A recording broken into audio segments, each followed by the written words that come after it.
What is up, guys? Ninja Nick back with another round of the Champions League. We've got a Lugia versus Mew match. This Mew deck is playing Mew sleeves, so as I always like to say, do not give your opponent that extra information, because now you see those Mew sleeves, you can safely assume that they are playing Mew, and funnily enough, the Lugia deck is actually playing the new Mew EX, so I will be looking up exactly what that does here. Mew EX 151. Now I know it allows you, so the ability, once during your turn you may draw cards until you have 3 cards in your hand, and the second attack, or the only attack on it, for 3 colorless energy, choose one of your opponent's active Pokemon's attacks and use it as this attack. Weak to darkness, resistant to fighting, 180 HP, free retreat. Free retreat is actually really nice. I didn't realize it had free retreat. Makes sense though. So a pretty decent addition to a lot of different decks in the format right now. Just because it is pretty easy to get 3 energies on a dude, especially with something along the lines of Archeops in the Lugia V-Star deck. So you can always just use your opponent's active Pokemon's attacks against them. But against the Mew VMAX deck, it actually doesn't work out too well. You have to specifically have their Genesect in the active spot in order to copy their Technoblast. But if you, I guess you could copy Mew VMAX's Cross Fusion Strike and then copy the Fusion Strike Pokemon's attacks on your own bench, so I guess you could play Mew EX in Mew VMAX. In the mirror match, it would work. That's a very odd interaction I didn't think of before. So yeah, if you're playing a Mew VMAX mirror, you have Mew EX active. You can use it to copy your opponent's actives, Cross Fusion Strike. Oh no, my headphones. They're broken. No, they came out. I can't hear the music now. Okay, there we go.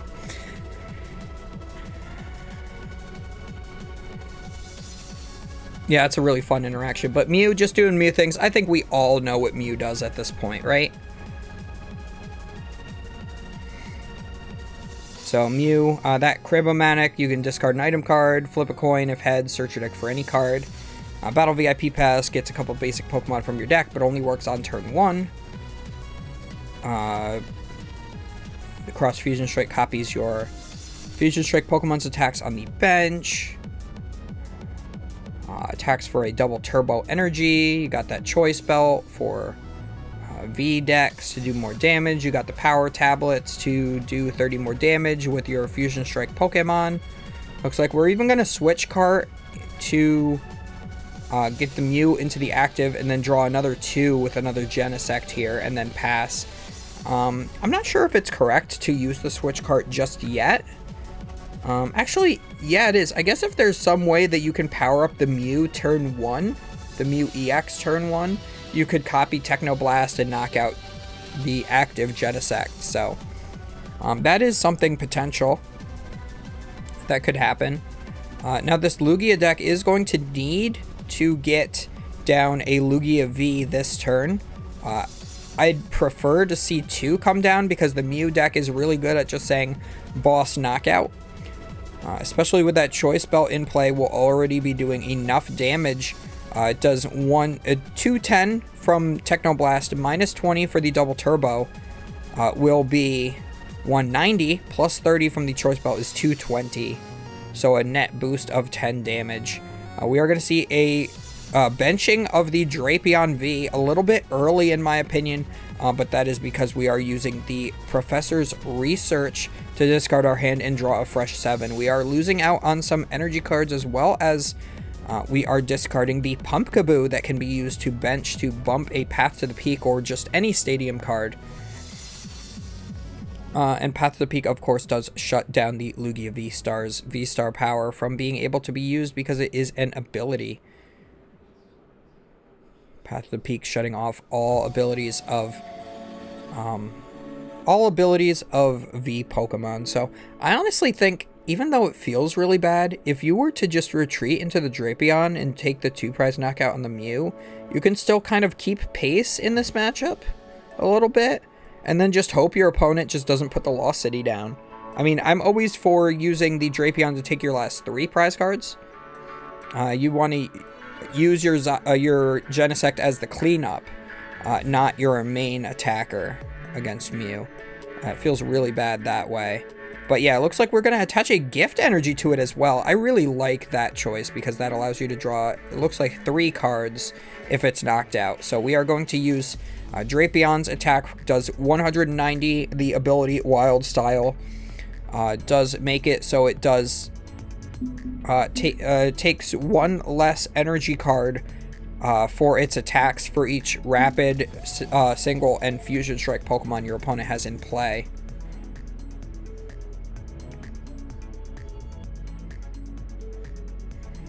So it is able to attack for free, has that gift energy just to power itself up a little bit. And now that we've taken 2 prize cards, we will only draw 1 with the gift energy, so I'm not sure if that matters too much, but we are going to see the Judge here, so it will matter now. We will have a fresh 4 cards from the Judge, and then of course if the Mew becomes a Mew VMAX, knocks out the Drapion, we will be able to see that gift energy draw an additional 3, leaving the Lugia player with a 7 card hand starting their turn. And a fresh one at that, so maybe we will be able to see those Archeops come down. I don't see any Archeops in hand just yet though, so that is a little bit scary looking. And Lugia usually does not play any Pokemon recovery, so this might be the only time we can see the Drapion V attack.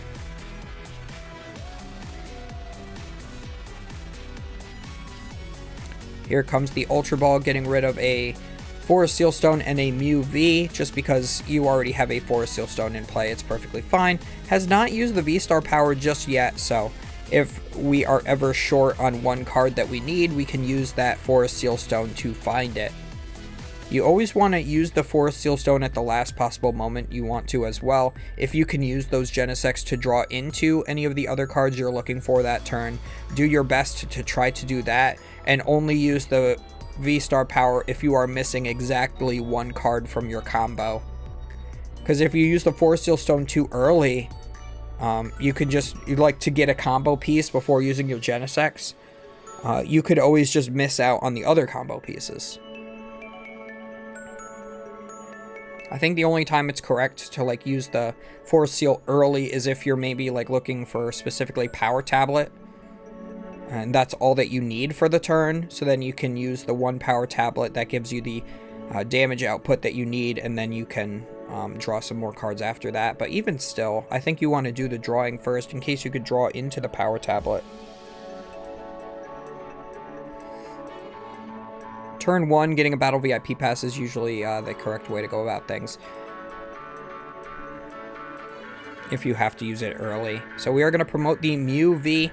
It does have free retreat, of course, again, so pretty decent Pokemon to have here just for the pivot. And it looks like we're like shaking our head no.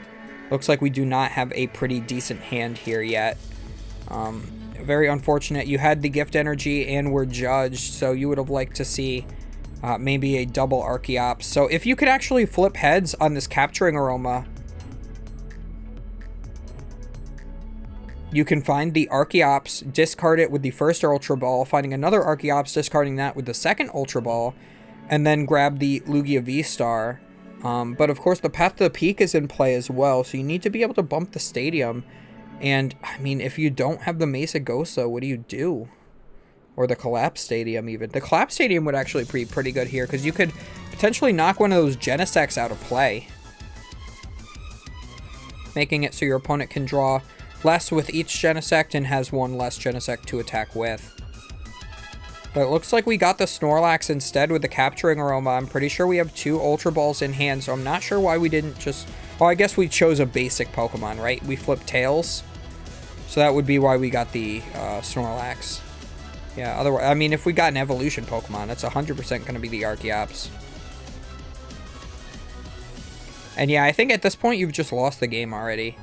You're already, you're already on even prize cards. That Mew VMAX has nothing to be able to one-shot it that's in your deck because it looks like you're playing Colorless Lugia. You do not have that single strike package to be able to take the easy prize trade there with the single strike crush, being able to hit for weakness.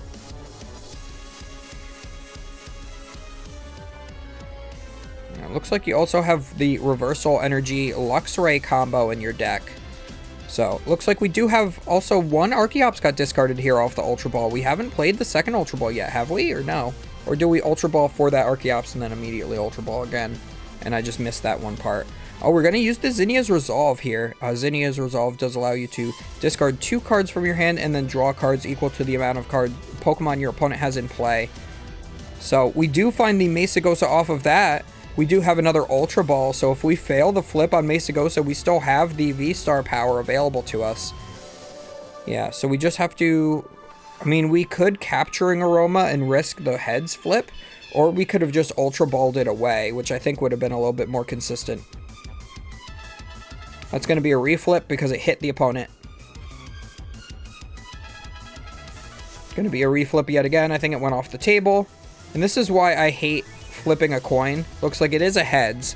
Thank you, Pokemon TPC, for zooming out there so we can see that it is a heads flip. So the risk was worth the reward in this particular case. This is why I like using dice, because they don't fall off the table as easily. You can just kind of like,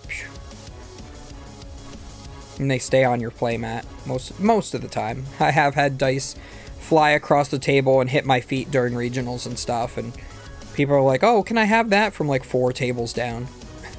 So we are going to Summoning Star, getting out 2 Archeops.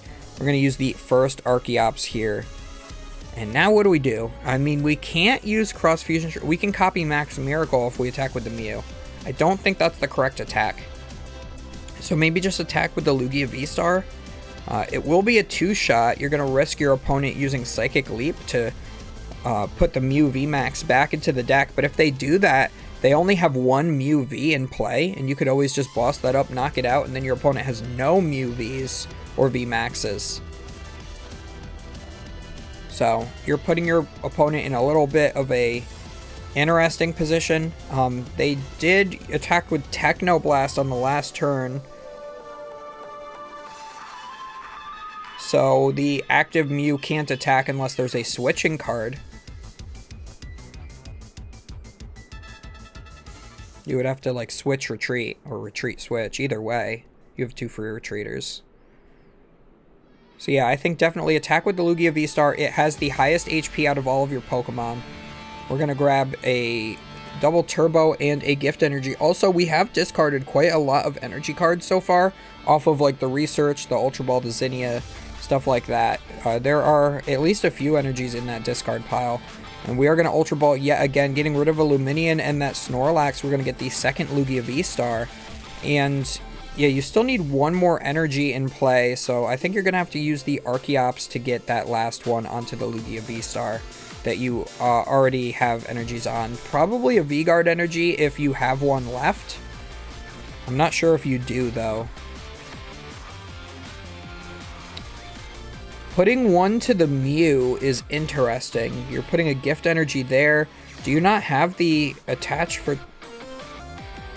Do you have the attach for turn? No, just passes. Retreats into the Archeops and passes. I definitely don't like that. I don't know what not attacking does for you. But both of these players are 4-0. Maybe they definitely do know what they're doing here. Maybe just trying to bank on the fact that your opponent...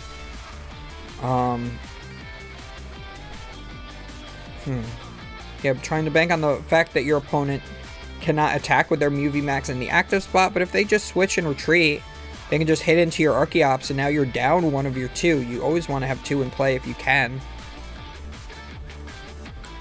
Town Store coming down as well. That causes basic Pokemon to have 1 more attack cost. And finds Box of Disasters as well.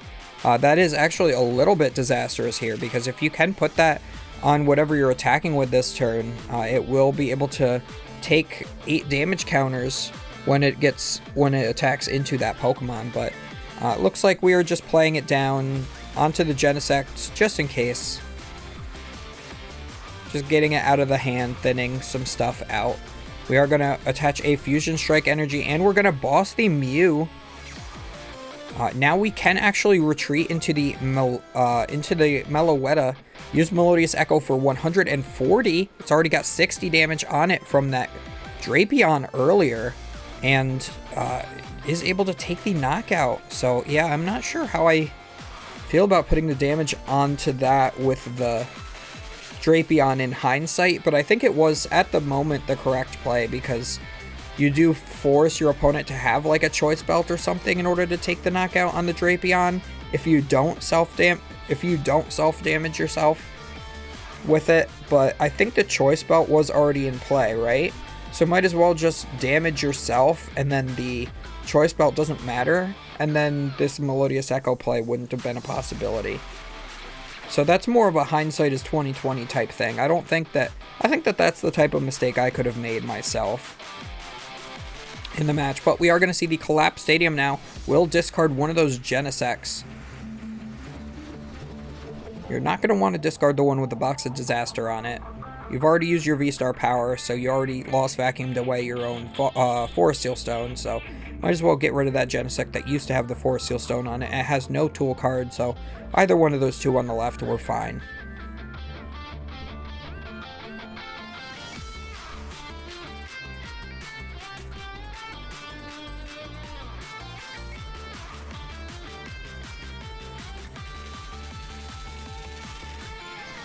So we're going to use our first Archeops here that will load up this second Lugia with another double turbo as well as a gift energy. We do have an energy card in hand that is the double turbo. We can attach that for turn to the active. But it looks like we are going to choose to use our second Archeops instead to just get one energy down to this Lugia. I like that better because then you're reducing your damage output by 40 if you attach that to the active. You get a little bit more value out of it by attaching it to the one of the Archeops and using Speed Wing. Maybe on the maybe on the Meloetta later in the game. So we are going to boss up the Genesect that does not have the Box of Disaster on it. That way we will be able to take an exact basically an exact knockout. We are doing 200 damage, 220 minus the 20 from the double turbo is 200. The Genesect has 190 HP, so dies with an extra 10 damage more than it needs. And we are able to even up the prize trade here. So the question is this Mew deck going to be able to take the knockout here? And we do see an Elisa Sparkle. We'll be able to find, it looks like just one Fusion Strike Energy. Has another one to attach for turn, is going to retreat into the Meloetta and hit for 280, which is an exact knockout. If we did not have that combination of Fusion Strike Energy in hand with the Elisa Sparkle as well, or just the Elisa Sparkle if that last energy was in deck, we might not have been able to have that game. But I don't think he played any power tablets either during that match, so we might have seen some power tablets go down to be able to take the knockout too. But the Meloetta Melodious Echo was a very clean 280 to be able to finish off that game, but it could have been Lugia's game as well. It actually became very close, especially with how suboptimal the Lugia's start was. They were almost able to take that back. So as always, guys, do not forget to comment, like, and subscribe. Really important for the YouTube algorithm. And we will see you guys next time.